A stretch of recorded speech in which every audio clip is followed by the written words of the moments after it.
Hello, my name is Lisa Baudouin, and welcome to Lisa's Chat Room. Before we begin, I have to disclose I'm not an expert in anything, so anything I share with you, if you try, use, or buy, you do so at your own risk and peril. Also, too, I am not affiliated, endorsed, or reimbursed by any company or product that I talk about. And finally, if you get something from this video, please like, subscribe, and share. And make sure to throw a comment down below. I do read every single comment and reply to every single one. Hi, okay, so I'm going to share something with you, and I'm traumatized and terrorized and horrified at the same time, so let me explain. See this garage here? This garage for years has had old yellowish golden paint on it, chipping away for years and years. And about, I would say 3 weeks ago, the man came out here and scraped a little bit, and then he power sanded a couple spots, and then he was done. But then the day I was going to go put these pavers down, which I did the day after, but I had the building inspector over for my fence in the front, and he left, and this guy started power sanding, and he power sanded for hours. So the next day I was out here putting the pavers down, and I got horribly sick, and I ended up in the house. I didn't go anywhere for 3 days. I literally was in bed, and the whole time he was sanding for hours and hours and hours. And I didn't know, I couldn't think. I was really sick. I mean, I was just down. It was horrible. And I thought, what the heck, maybe I caught something from party on the pavement. So, not thinking anything, Finally, he stopped sanding, and a couple days after that, I started feeling a little bit better. And I got up. I still am really winded. Even I went out one night and I couldn't dance. Somebody even said, "What's wrong with you, Lisa? You don't have the energy like you usually do. You're dancing every song." And I could barely dance. And so basically, I didn't think much of this. I didn't correlate what was going on here until the next day. Saturday, I could hear him sanding out here. And then Sunday, my throat started burning, and I realized his home is from 1959, and he literally sanded it down to the bone. And when I walked outside here, it looked like it had snowed, this yellowish, crappy paint, dust, toxin crap, and it was all over my yard. You notice I got a bucket there. I haven't even gone out yet. I'm terrified because this dust has been sitting in my backyard. It was all over my garbage bins. It was all over everywhere.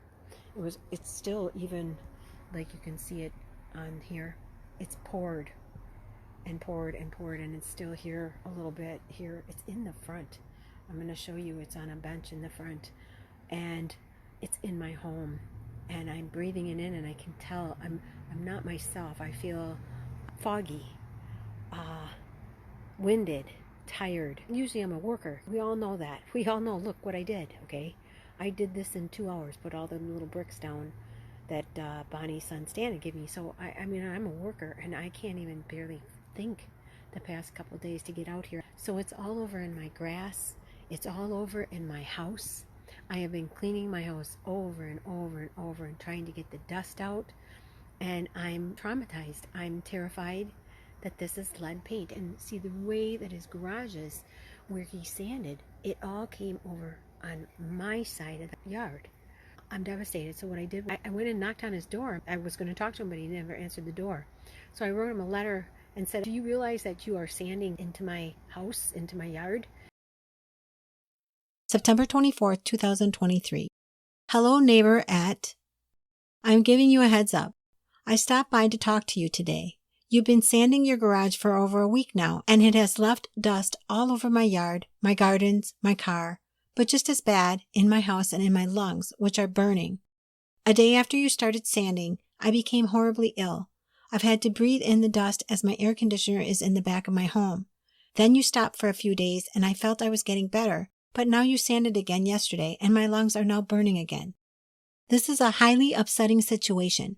I've been barely able to go in my backyard since you started. But now, even scarier is the question.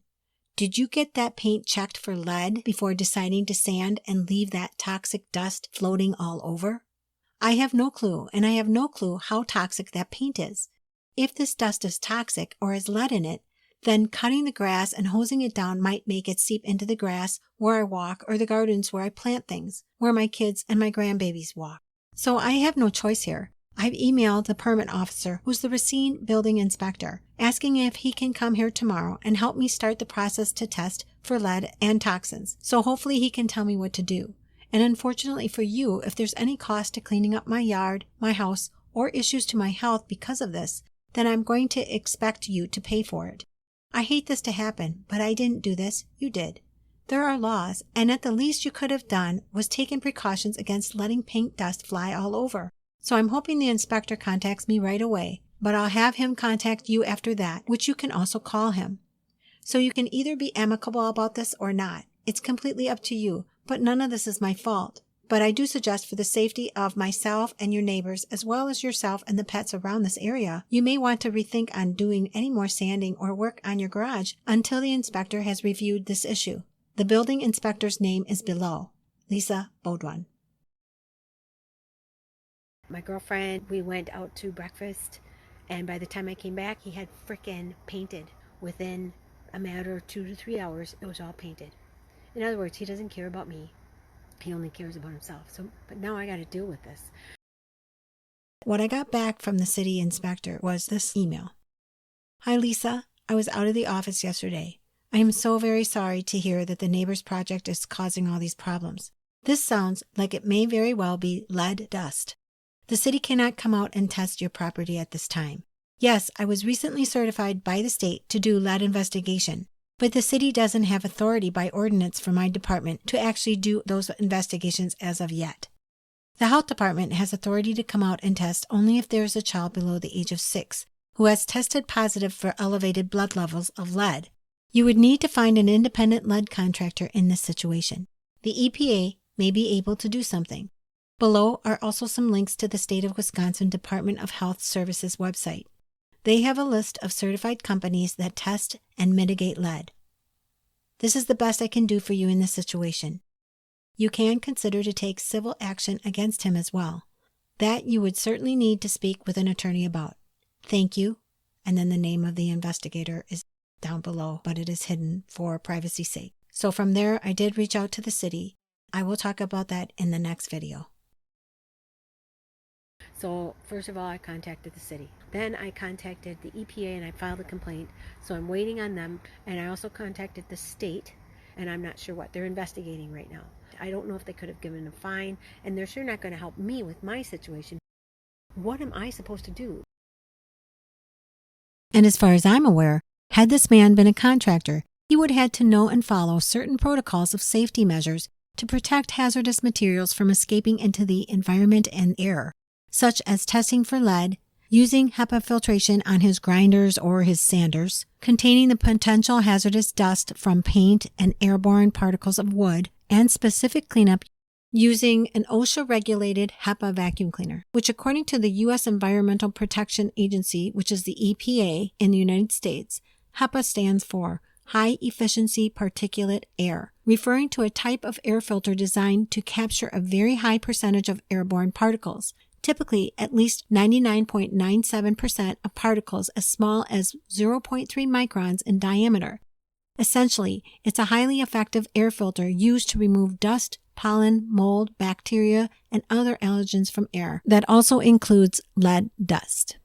But instead of that, due to the situation of the close proximity of this garage to my home and to the winds that come off the lake, this yellowish, filthy sawdust has now landed mostly on every inch of my property, which I am forced to breathe in and clean up myself. And even more traumatizing is the realization of the nature of many toxic VOCs in paints, along with possible lead exposure in older paints, as this garage is from the late 1950s, leaving a definite health risk to me and anyone in my home. But as this sawdust is swept and carried around by winds, it has most probably also ended up in other people's properties as well, leaving those neighbors susceptible to potential unknown VOCs and toxins on their properties. So, within the videos on this topic in this playlist, I intend to share my journey of understanding, first off, of how this could have happened. Next, the potential dangers of this sawdust, but also what I've done to remove the potential risks of the sawdust outside and inside of my home. And soon you'll find more videos on this topic within this playlist. So please like, subscribe, and make sure to add a comment in the description below of how you'd feel if this would happen to you. And as always, please stay safe and stay healthy, and I'll see you again next time here in Lisa's chat room.